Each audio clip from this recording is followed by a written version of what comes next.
Dante Amato, welcome to the Hey Sunshine podcast. Thank you so much for having me. I've been looking forward to this chat all week. I know, me too.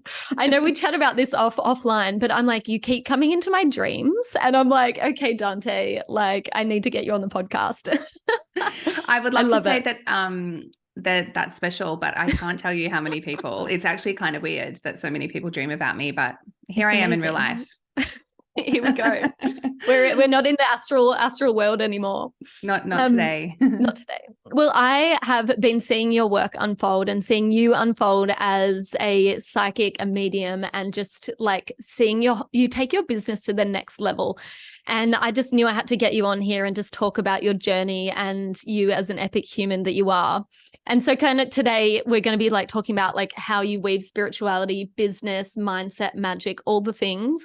Obviously like tapping into your psychic gifts and like owning the fact that you're a freaking epic psychic. And kind of like how you lead your business with that spirit lens as well. And also I think you said it, you're like hashtag richy witchy wealthy life. And I was like, yeah. I love this. Yeah, richy vibes. So good. Vibes, yeah. I'm all about this. So yeah, so that's kind of like the put it in a little bow. That's what we're going to be talking about today. But I really love to open up, and I know you'll like nail this question, but with the question about magic. So what does like the word magic, what does magic mean to you? Wow, what a great question. It's so fun. I'm like, I still feel like I'm like a 12-year-old who dresses up as fairies, but whatever. Yeah. And you know what's so funny? Because magic to me really is the things that you can't see, the things that you can feel, the things that you know are there, the things that you can create that make no rational or tangible sense. Yes. And it's definitely something that you feel rather than think about. It really is for me the superpower to tap into for anything in life. Yes. You know, I love weaving magic into every part of my world. And I guess, you know, the beautiful thing about magic is that it is all perspective. Everyone thinks of something different. I do think about fairies in the garden. I remember when I was little, I used to actually go and have full-on conversations with the fairies in my garden. It's amazing. Fully believing that they were there. They are there. They're 100% there. Yeah. Oh, I love that so much. And like speaking of not irrational, but like something like out of this world wild is like you completely like going on this journey this year. I feel like it's been this year. And I know when you dive into your journey, it's going to be much more than this sort of short time period. But can you tell us a bit about like what you do and kind of like this journey you've been on, especially this year, stepping into your like psychic gifts and owning it? Yeah, absolutely. And it probably has been a massive catapult this year. Yeah. The journey probably was more slow and steady over the last maybe 4 to 5 years, but definitely something shifted this year and things sped up real quick. Skyrocket. Yeah. Which has been really fun. But I have always, I've always owned my own business. I've always worked for myself. That's something that I just never really fit into being an employee very well. And so I have done a lot of different things. I used to think of this actually as a real limitation that I had, where every time I would get sick of a job or I wasn't happy, I would just do something else. I would just learn another skill. I would just try something else. I would just start another business. And that probably, I love that. Yeah, I'm like, this is not fun anymore. I really do feel like there's been a few monumental moments in my life that have really made me realize how quick this little life journey is. And for part of me, it's just like, I actually don't want to waste any time not being really happy. So as soon as something doesn't feel great, off I go. And I'm a generator. So I do best when things are feeling really great. Following your bliss. That's it. Yes, what's your profile? Just because I know people are probably going to want to know. 1-5. 1-5. Okay. Yeah. I'm like, there's a 5 line in there for sure. Yeah. Yeah. I know that. Am I an emotional authority? Definitely am. Yes, I am. Yeah. Is that right? Is that, definitely. Is that every generator or no, just some? No, because some can be like sacral. So no. Yeah. Okay. They all change. Okay. So that kind of led me into a million different things. And I've always known that I was very intuitive. And I know we were just talking about this offline just earlier, but it is something that I would just say to people, like, I don't know what this is. I'm just really intuitive. I just kind of have this knowing. Things always work out for me. I always seem to make the right decision, or the decision that leads me to the thing that I need to be led into. And we had a few really big life changes about I don't know, 2.5, 3 years ago that saw us pack up our entire life in the city and move up here. And with that move came this massive expansion. I firmly believe that the environment that you put yourself in plays a massive role on how you thrive. Yes. And for me, this little pocket of the world up here in the Northern Rivers just did something to me. And along with a number of other like personal events that happened in my life, we've suffered a few losses of people that we love dearly, and all of these gifts just started to bubble up, and it's almost like they just wanted to get my attention a little bit more. And I didn't really ever bring them into my business as a coach, like to the forefront. Behind the scenes, everyone was getting this intuitive guidance, but it was nothing I ever spoke into. And I really had to do some digging about what that was about, why I didn't want to talk about it, why I didn't want to label myself as anything. And so that kind of got me to like around the start of the year when I decided to go and actually learn some skills with Holly, with the beautiful Holly in her psychic studies course.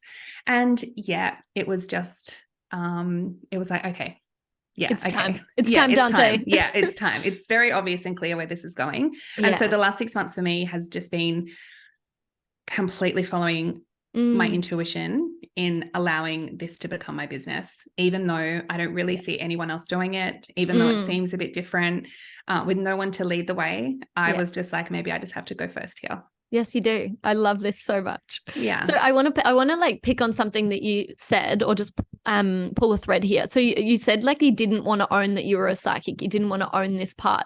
What were the stories coming up for you? Like, why was this such a big thing in stepping and owning that you're a psychic and you're a medium? There was a lot of fear of judgment,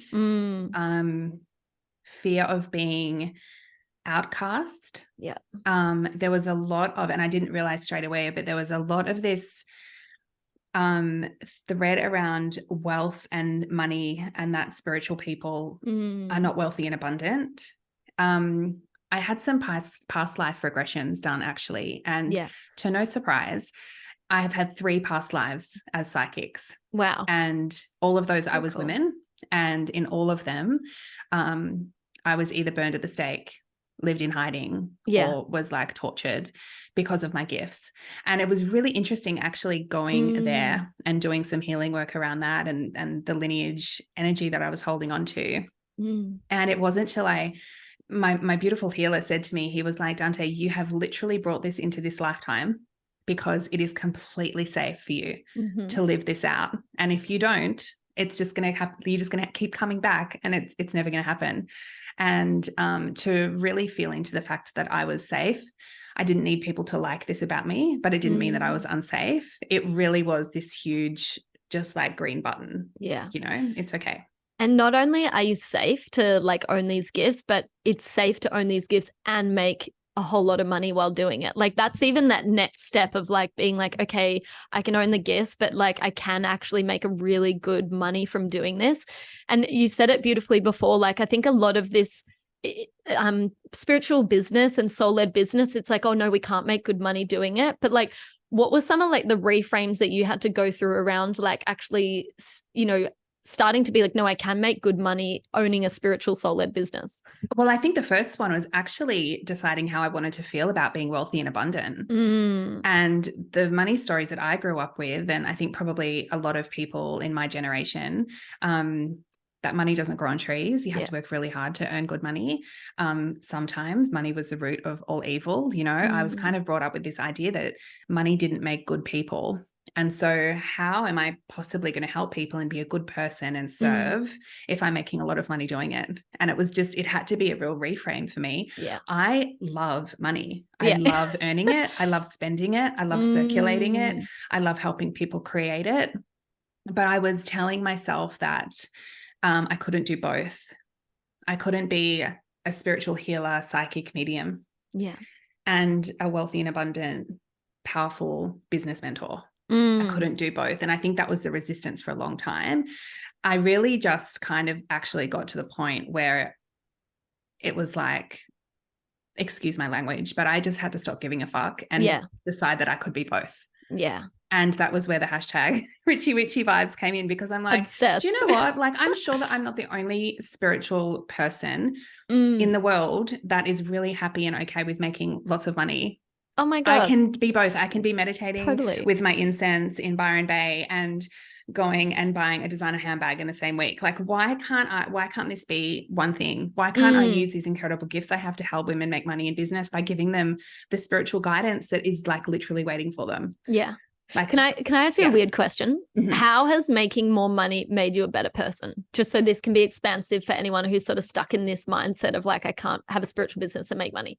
Yeah. Okay. So I don't think it has made me a better person. It has opened my capacity to circulate it with much more freedom. And, you know, I love nothing more than circulating money into business because I can afford it, not because I'm trying to save money. I can't afford it. Right. Like, I love, from the smallest things, I love buying my produce from local farmers that have got small businesses that are much more expensive than the big supermarkets. I love being able to do that. I love being able to help and support my friends when they're in need. I love being able to also just be an example for other women who also struggle with this mindset, because I think it's something that's pretty deep-seated.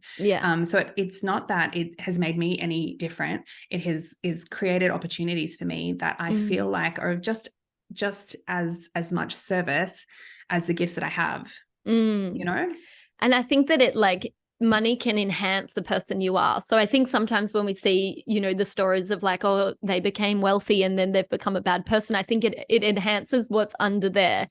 So it's like, if you are innately a good person and you're making more money, like, what's to say you can't be an even more generous, more heart open, more soul-led person? Like, I just think having that lens when we do business is so important. Like, it's just, it enhances like who we are and what we're here to do. 100%. And if the world had more good people with more money in their hands, it would be a completely different world, you know? And so I'm absolutely here for that. When I work with business owners and use these spiritual gifts that I have to help them create more money in their business, there is not one part of me that feels like that's not meant to happen, or that it's misaligned, or that it's unspiritual.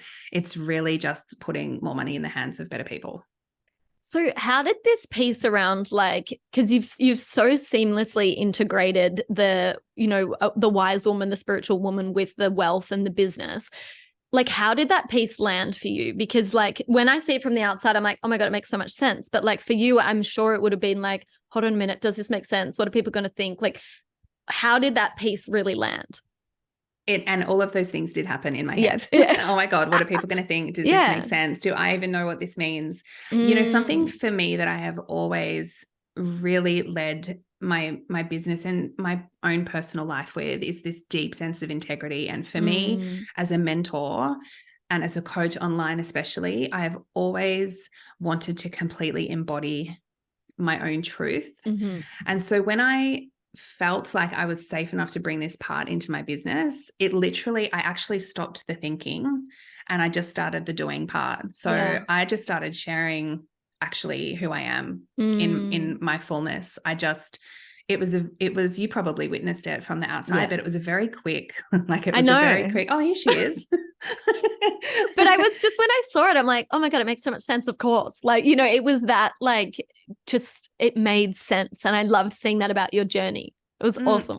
I feel like all I did, I just opened the front door of my home. Yeah. Because everything that was happening behind the scenes, the things that people don't see on Instagram, they were already happening. This is really how I live. I am already this person and I have always been her. But it was just feeling okay with opening the front door and letting people see that and being okay with them not being okay with that, or for it being uncomfortable or whatever. It's been really beautiful because the response and the feedback has been so well received. Like I love that people get it and they feel it. But I also feel like it, because it really does come from such an authentic place. This is not me. Like I'm not trying to be braggy about money. I'm not trying to be like fully in my spiritual, so detached from the dreams and goals that I have in business. I'm just like, actually, this is how it can be. You can have both. You I know. more and yes, please. I love that. More and yes, please. Is this another Dante hashtag? Maybe I we'll love put that it. one after the Richie vibes. It's gonna be trending for sure.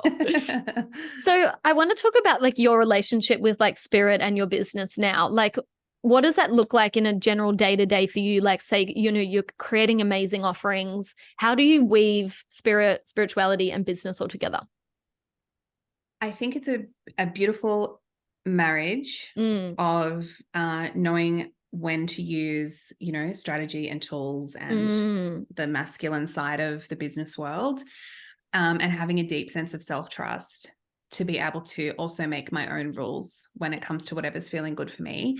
And this is what I do with my clients as well. There is never any spiritual guidance that I will give my clients in business that they don't respond to with, oh yeah, I knew that. Yeah, totally. Right. So it's like, it's coming from a higher place through me. So I can help you feel like you actually already knew the answer to that in the first place. Yeah. And so developing a really strong sense of intuition and self-trust means that it's just, I make decisions quickly. I make decisions on how they feel rather than how I think about them. And I allow myself to be intuitively led and then follow that up with strategy and action and all of the things that you do. You can't just sit in business in complete like in meditation all day waiting for things to happen. I always say, like, you've got to meet the universe halfway. Totally. Your jobs are sales pages and funnels and marketing and writing copy and actually showing up on social media to speak.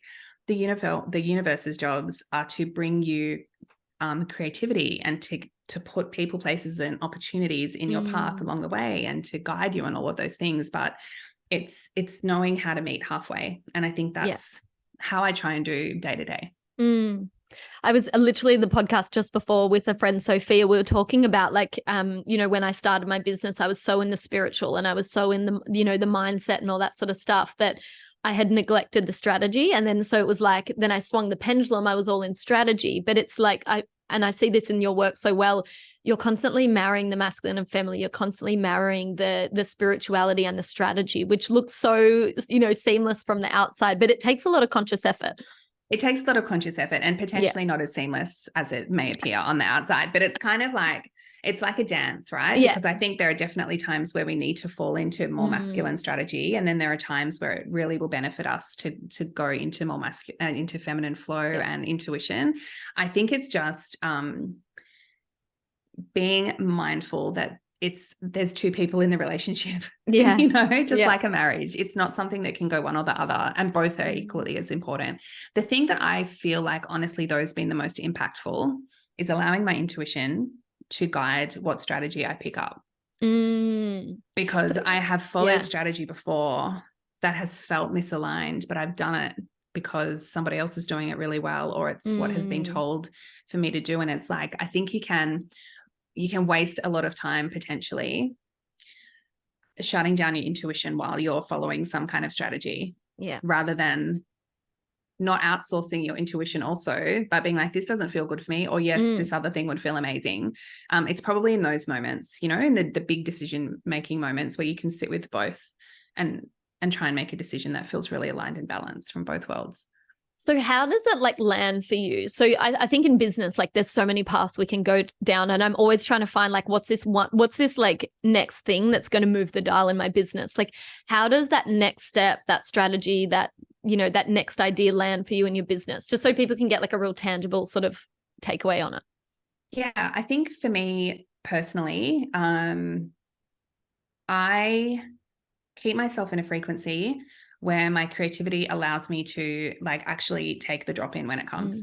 I think especially for women in business, that's something that's really important, because we can be so busy and so distracted and so disconnected from our bodies that we don't hear the thoughts and ideas and this beautiful creation mode when it comes in. But I feel like one of the things that it's really important to make these decisions, like rather than to be really rational or in full intuitive mode, is that if your intuition is leading you somewhere, it will always feel expansive, even if it's a no. So whether the answer is a yes or no, the intuition always feels expansive. Okay. If you are trying to make a business decision and it is based around fear or ego, it will always feel restrictive, even if it's a yes. So it's kind of allowing your body to feel which one of those resonates the most. And honestly, Shani, for me, and maybe because I'm a generator and the ideas flow, it's really about following the breadcrumbs. I can think about something, put it into creation mode.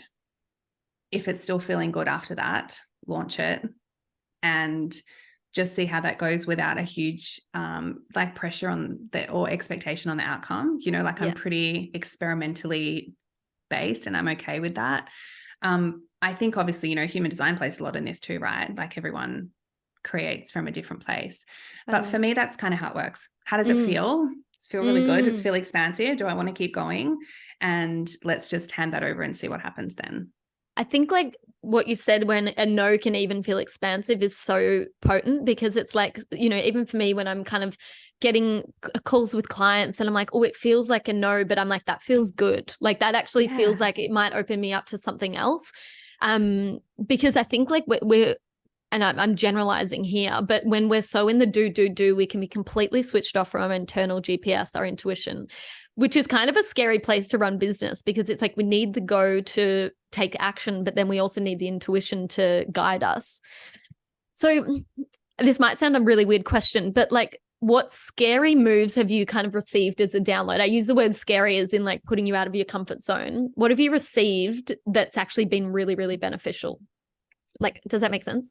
Yeah, What 100%. downloads have you received? 100%. I think some of the biggest ones have been, I mean, 2.5 years ago, we pretty much just packed up and left our entire life for something that had no plan. Amazing. My husband left his corporate job. Like like that was very scary and big. But even when I felt into all of the fear that I was feeling around that, it felt very expansive. Yeah. You know, coming out of the spiritual closet as a psychic felt that as well. That was like, should I do this? Because I had a business that was running really well and beautifully. And so the fear for me is like, what if I come out and like mess this up? Like, what if this is not received? But the coming out and the speaking into it and the stepping into this next part of myself was an absolute yes. Yeah. And felt expansive, even though scary. It scared the shit out of me. Yeah. I try and connect every day to my body. Generally in the morning, just with some meditation or some journaling, stillness. I also just love to be outside. I love to swim in the ocean. Yeah. These things for me get me in a frequency where I can just hear more. I can just hear the messages that are coming through. And the more action that you take on the little decisions, the less big that they will feel when the big ones come. So I think, you know, when you said to me, what are some big scary things? My first impression was like, nothing really feels that scary anymore. Awesome. And I think it's probably just the sense of self-trust that I've developed from just like doing the one thing at a time. Well, it's like those breadcrumbs, as you said, you just get a breadcrumb, deal with it, you know, take action and you go the next and next. Yeah. So I want to talk about money because we love money. Let's talk about money. So can you tell us what like old Dante money story looked like versus now? Like, I just really want to like highlight like how much can really shift when you start to like really dive into your gifts. Yes. Yeah. There was a lot of no one will ever pay you that kind of money. No one in my family has ever earned the money that I'm earning. Yeah. And so part of this newness was not only this feels really new for me, but I've never seen this done. So is it even possible? I thought that if I made a lot of money, it would sacrifice my lifestyle and that I would be stressed and not have enough time with my kids and not be able to be really present at home. That was also a story that I was really holding on with. It was like more money is going to mean more responsibility or time away or whatever. And I saw a lot of like burnout and fatigue in the industry when people got to a certain level of earning money. And I thought that I kind of used that as the excuse of why I didn't want it. It's like, oh, I don't want that to happen to me. So I'm happy just like being here and comfortable. Yeah. I literally I had a list of money mantras that I printed out, and they were on my screen. And every morning as I'd sit down to my desk, I would read them out. And they were things like, the more fun I have, the more money I make. My clients pay me in full and on time. I make money in my sleep. I have an overflow of abundance. Like all of these things that I just literally had to start thinking more differently about. And I also had to get into my money. So I avoided the actual masculinity of money and accounts. I want to make money, but I don't want to look at it. Yeah, I don't want to have to. Yeah.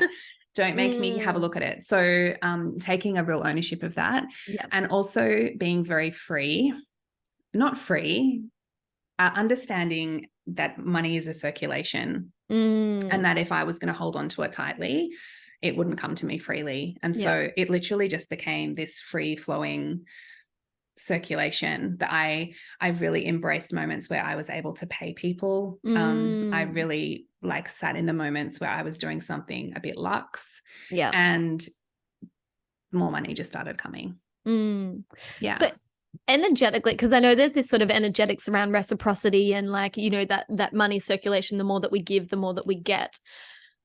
Like, how have you sort of seen that play out? Has there been a time where you've like invested big in, you know, a coaching container that you've sort of seen that flip around as like someone's invested in you? Have you seen that sort of like correlation?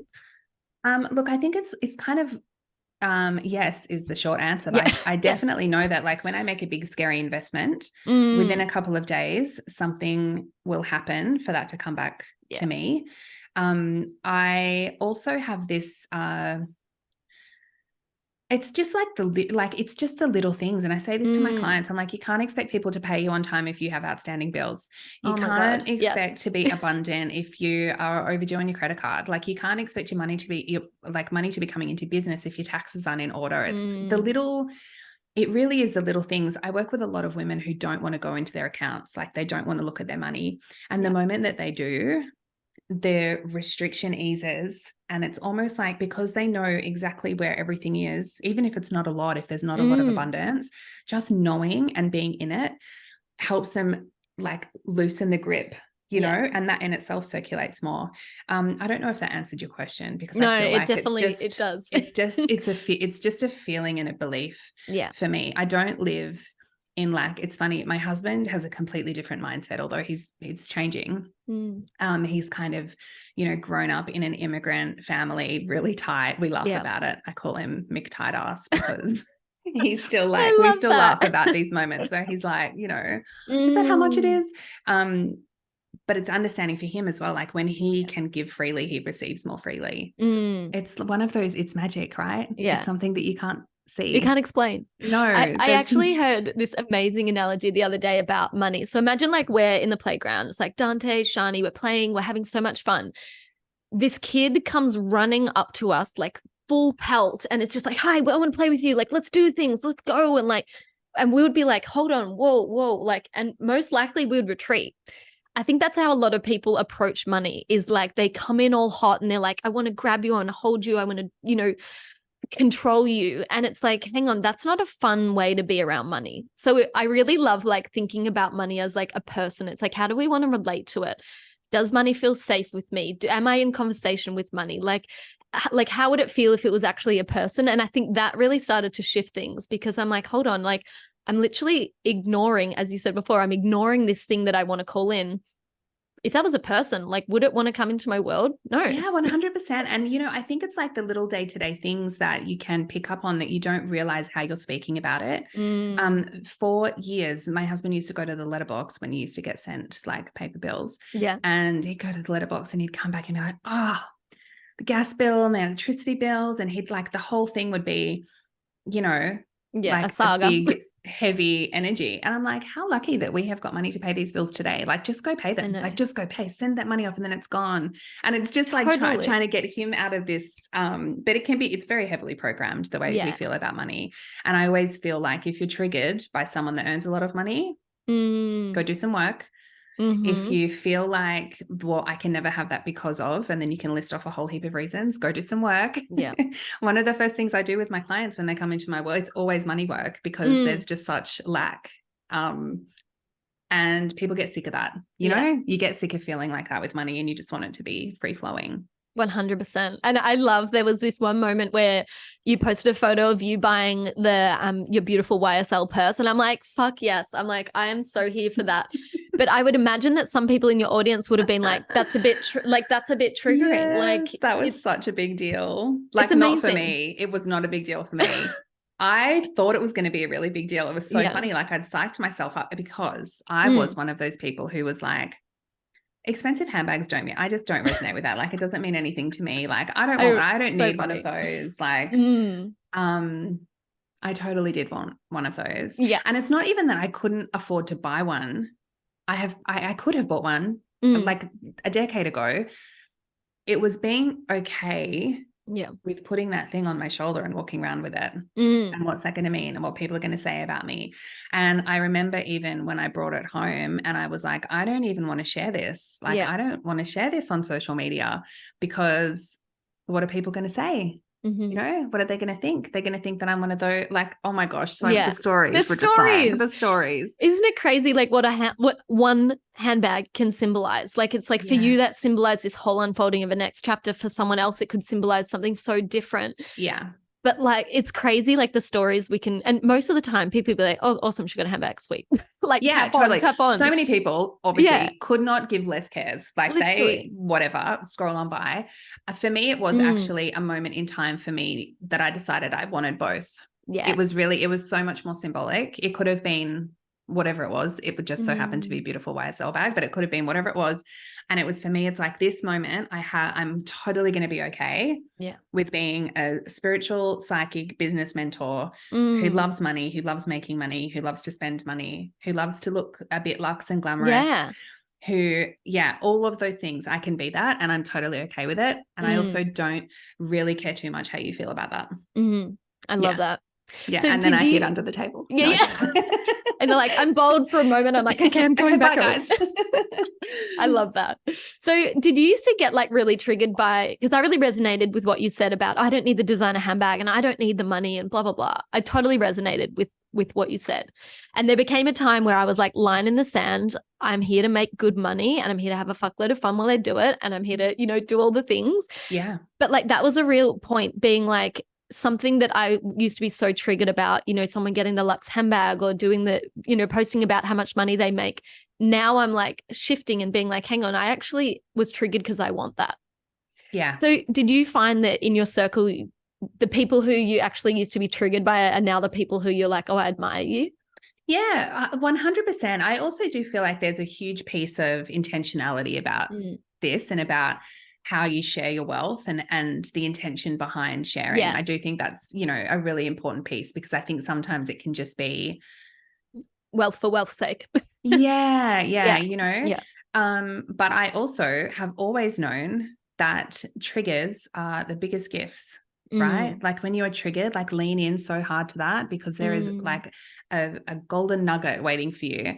And it was definitely, for me, it's okay for me to be wealthy. It's okay for me to have nice things. It's okay for me to want that, actually. And it's okay for me to create something that feels really good for me. Anchoring into my own idea of success was really important here as well, because I think you can chase somebody else's idea. I know a lot of women who have got a lot of expensive handbags and up to their eyeballs in debt, right? So for me, it was like, my idea of success has come to life and I'm living that, and I'm completely okay with showing people what that is for me. So good. I think this conversation is going to be really expansive. I feel like this is your word. Very expansive, just for especially people in the soul-led business space, being like, okay, it's okay to want money and it's okay to want to be really successful. So I want to come back to like your routines and rituals around money. Like, what does financial literacy look like for you now? I know you used to be in that avoidance stage. Like, what does your routines and rituals around money look like? I look in my money every day. I check in my bank accounts and I just look at it. Yeah. And I feel okay with it. It makes me feel abundant. I forecast for my business. So feeling into the next big month, what that is going to look like and how I'm going to make that happen. I think for me, though, it's more of in the everyday moment, of my day to day, it's sitting in immense gratitude for it. Yeah. And even when it's in the morning, when I sit down at my local cafe with my husband without shoes on, drinking this delicious coffee, because we don't have to start work yet. Yeah. Like that for me, like the gratitude in the abundance of that is incredible. When I put some nice clothes on, I take a moment to really feel into that. The masculine part comes in. Obviously, I used to be so bad at that. But being in it and appreciating it and being open for money to come to me in unexpected ways. Yeah. You know, it's like I'm always thinking about what's coming in rather than what's going out. I find that's an abundant energy to be in. But apart from that, it just feels good. I think once you clear up all your stories and you clear up all your mess, it feels much more expansive than it does restricted. Yeah, because it used to feel very restricted. Yeah. And it can feel fun. And I think that's what I really love is seeing is there's such a shift around, like, you know, I'm seeing people post like making money is easy, making money is fun. And I'm like, what a good shift to get into, especially as female business owners, being like, we can do it. It can be fun. It's easy. Like, let's fucking go. Yeah. So like good. what if it was easy? Like, how would you do if it was easy? I know. Yeah. Oh, it's so good. Yeah. So before we like close up, I really want to like dive into like what's been the number one thing that's moved the dial in business for you. Like, and it might be something we've covered. It might be something completely random, some witchy ritual. Who knows? What's moved the dial for you? I'm going to say there's two things that just come in straight away. And one of them is all the masculine. Yeah. All the masculine systems, processes, support. Yeah. Having incredible people like you that create things for me that I'm not good at, like outsourcing the stuff that lowers my frequency. Yes. When I hired my first VA, it was literally, that was when I experienced my biggest boom in business, and I couldn't afford her at the time, but I was like, I've just got to trust the process here, that if I can outsource all this stuff that literally drains my life, that all of that energy will be replenished and business will explode. And it did. So that's probably been one of the biggest things, allowing yourself to be in your zone of genius and outsourcing the rest, trusting that that's going to be a really great move for you, and being completely okay with doing something that no one else is doing and not 100%. Needing evidence. Moving without evidence is probably and being the evidence, really. Like being your own evidence. That's a vibe. That's a vibe. Hashtag that. We got 3 hashtags today. I love it. Well, Dante, it's been such a pleasure, and like I'm so wrapped with everything that we spoke about, and you're a big expander for me just in this sort of spiritual wealth business space. So I absolutely love your work.